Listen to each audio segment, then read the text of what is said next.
ya. Kalau bunga itu kalau pemilik modal dia meminjamkan modal pada orang lain, nah pihak orang lain itu harus bayar bunga. Nah, laba keuntungan, kalau pengusaha melakukan usahanya, maka dia akan dapat imbal baliknya profit. Oke. Nah, kalau gitu gimana cara menghitungnya? Ya, tinggal dijumlahkan. Yaitu mulai dari sewa, tambah upah, tambah bunga, ditambah profit. Nah, ini mudah ya, teman-teman ya, tinggal menjumlahkan dari pendapatan setiap faktor produksi. Sampai situ teman-teman ada pertanyaan? Oke, kalau nggak ada kita lanjut ya. Nah, yang berikutnya adalah menurut metode pengeluaran. Nah, kalau tadi kan pendapatan. Nah, ini sekarang pengeluaran.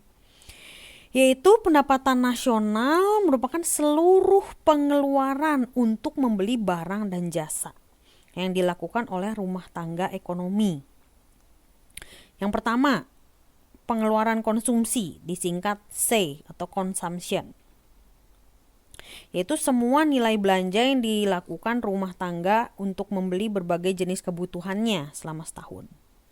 Yang kedua, pengeluaran investasi, investment.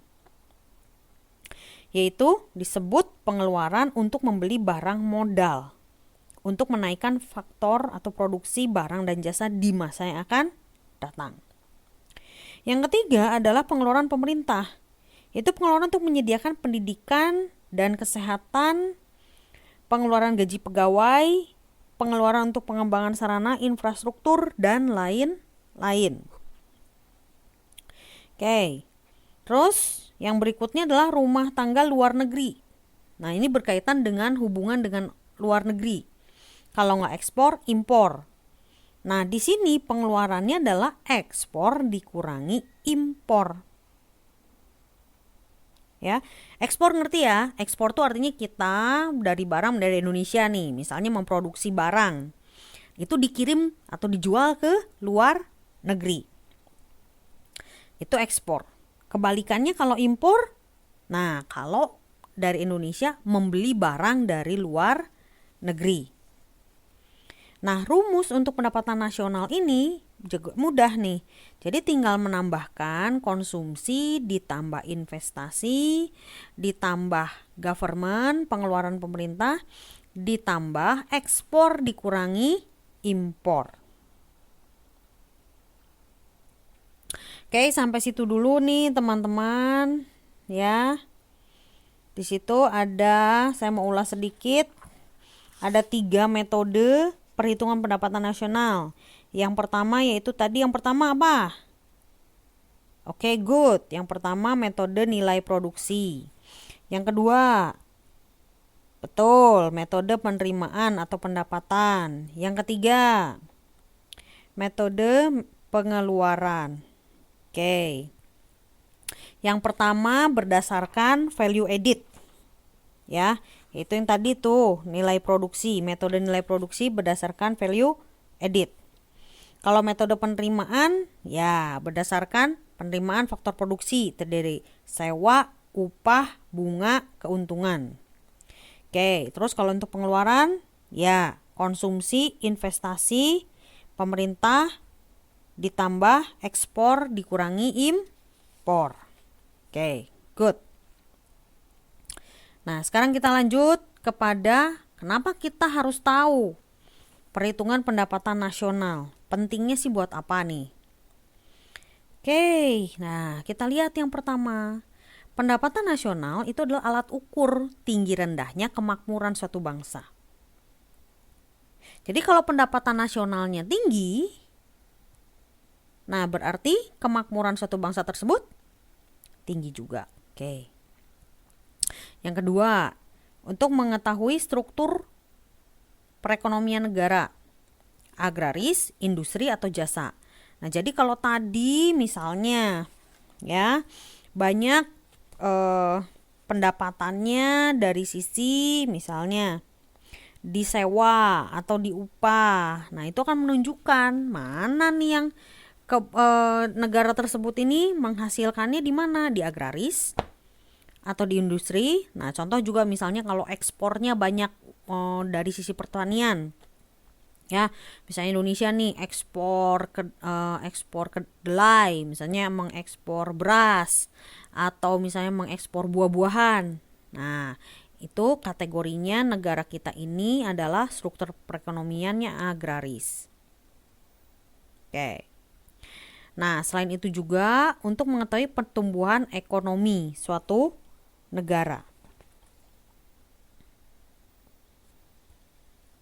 Jadi membandingkan dari tahun ke tahun, ya, pendapatan nasionalnya naik apa? Turun. Oke.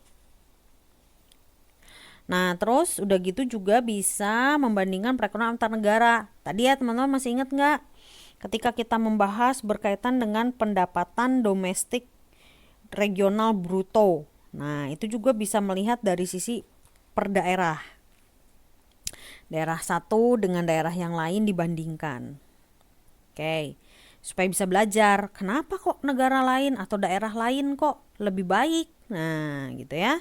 Kenapa kan harus belajar. Nah, yang berikutnya adalah dasar perbandingan dengan perekonomian negara lain. Tadi satu daerah, yang kedua negara lain. Nah, kalau melihat dari negara lain atau daerah lain lebih baik, nah berarti kan harus ada yang kita pelajari dari negara tersebut atau dari daerah tersebut. Supaya di kedepan hari bisa menyusun berbagai kebijakan pemerintah di bidang ekonomi. Oke, sampai situ teman-teman, ada yang pertanyaan?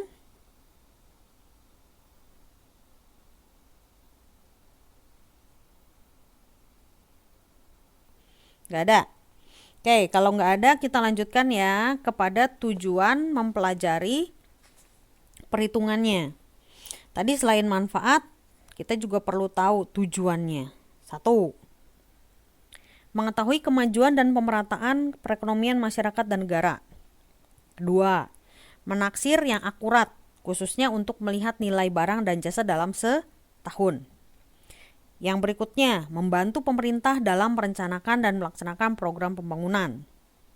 Yang keempat, mengkaji dan mengendalikan faktor-faktor yang mempengaruhi perekonomian negara. Oke, sampai situ tuh teman-teman. Ada yang mau ditanyakan nggak?